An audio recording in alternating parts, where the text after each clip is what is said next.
Hey there, I'm Matthew McConaughey, and you're with us as I'm with Lookbook with British Esquire. There we go, David Wooderson. This script, I get this script after meeting the right guy in a bar. I pick up the script, it had 3 lines in it. One of the lines came out in this scene from David Wooderson. The high school girls walk by, he checks him out. His buddy, played by Sausage Jensen in the green shirt, leans over and goes, "You gotta quit doing that stuff, man. You're gonna end up in jail." And Wooderson comes off the wall and says, "Nah, man, that's what I love about those high school girls, man. I get older, but they stay the same age." So I show up one night on set to do a wardrobe costume fitting. Wasn't even supposed to work that night. And the peach pants, I think 3-pronged leather buckle, was a bit 70s. Had on some sort of square-toed boots. The t-shirt, Ted Nugent album's on there. I got a pack of cigs rolled up my sleeve. Got a pipe, a one-hitter pipe around my neck. And yeah, that's what we put together that night, which became Wooderson's wardrobe for the entire show, since the movie takes place in the 24 hours after the last day of high school. And that scene reminds me of where that whole character came from for me, which was my 11-year-old eyes seeing my 17-year-old brother at high school leaning against the wall in the smoking section, in the shade of the smoking section, with his left leg up, boot heel against the wall, leaning back, the lazy right finger, smoking. And that's basically the same stance that Wooderson's in right there. The comb over, the part back there on the side, straight bangs over the side. I was just growing my hair out. As you can see, my hair has much more curls, so this was combed over, sort of hairsprayed down, matted down, and then we shaved the rest of my face and kept a bit of a mustache. So this is Dallas in Magic Mike, owner of the male strip club, a great capitalist. Make that money, get that money out of their purses and into my pocket. So this was Dallas at dances, so I think I'd already picked out my thong by this point, because there's one dance towards the end. But as the showman and the P.T. Barnum of this circus, we've got the leathers, which you gotta have a good pair of leathers, and that was a good pair of leathers. That's one of the cool things about it. You gotta be able to disrobe quick. The elegance and the power of it is that it has to happen in the full one deliberate swipe. You can't go for the swipe, then go back and it has to come off and be removed. There can't be any hang-ups. You can't get caught on your ankle. You can't have one extra button you gotta go down and manually do. No, it has to happen in one, and that's part of the magic trick. I think we've got a rattlesnake belt. Rattlesnake and moccasins. That was my theme, and those are 2 types of snakes. Rattlesnakes and a water moccasin. They coil, they're thin, and they pounce, and that was sort of if you're gonna find an animal for a character, it was water snake and moccasins. Plus the working on the body, that was what the trainers now are going after. I think we've got that necklace is killer, dude, which is a form of a rattlesnake rattler on the end. And it uncoils, and it was a beautiful necklace. It would roll up like a slinky, like almost a caterpillar. We got the leather vest, we got a couple of armbands, we got the black cowboy hat. Yeah, there you go. Mark Hanna and the Wolf of Wall Street. Look, this is just typical 80s pinstripe double breast, which was sort of the stereotype, or which what was worn. These New York Wall Street broker guys in the 80s. Sort of became the iconic look for Wall Street corporate money. All I remember here is I was down to 154 pounds because I was on my way to losing weight to get down to 135 for Dallas Buyers Club. But yeah, that's just New York City Wall Street, dark blue pinstripe. Let's make money. It's nice when you go in and you go, yep, I was thinking exactly what you were thinking. Sometimes you go and you go, I wasn't that in what I was thinking. But let me see what you're talking about. Or here's what I'm thinking about. Can we go back to the drawing board?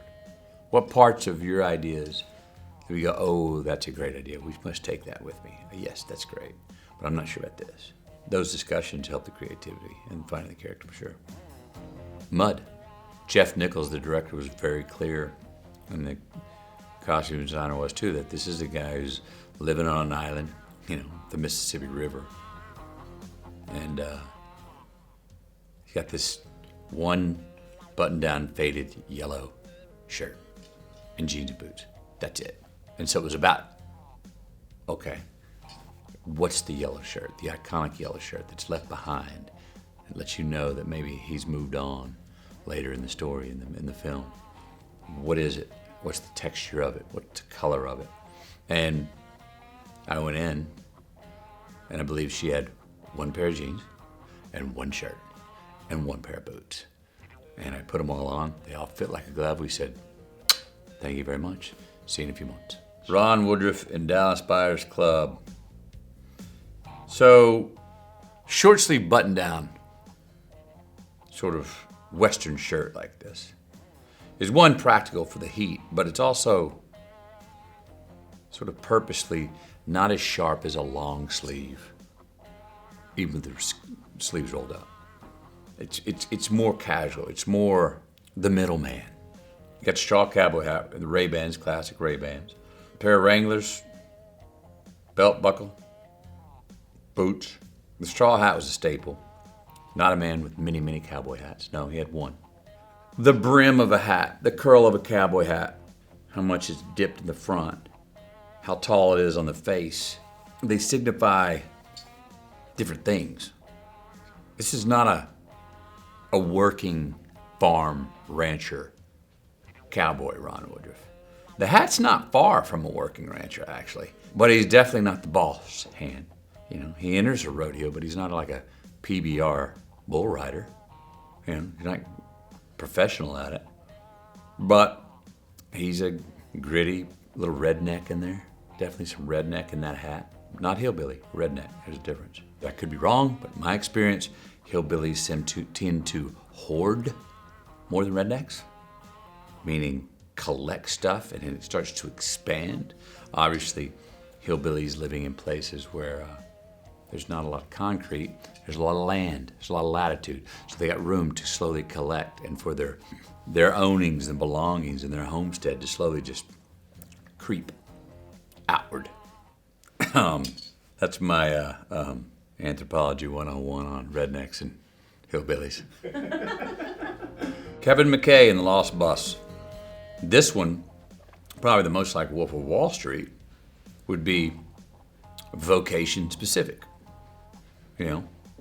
Cooper in Interstellar, astronaut, vocation specific. So that's a lot of times what you do when you're going through wardrobe and costume is you go, what does my man do? What's the job?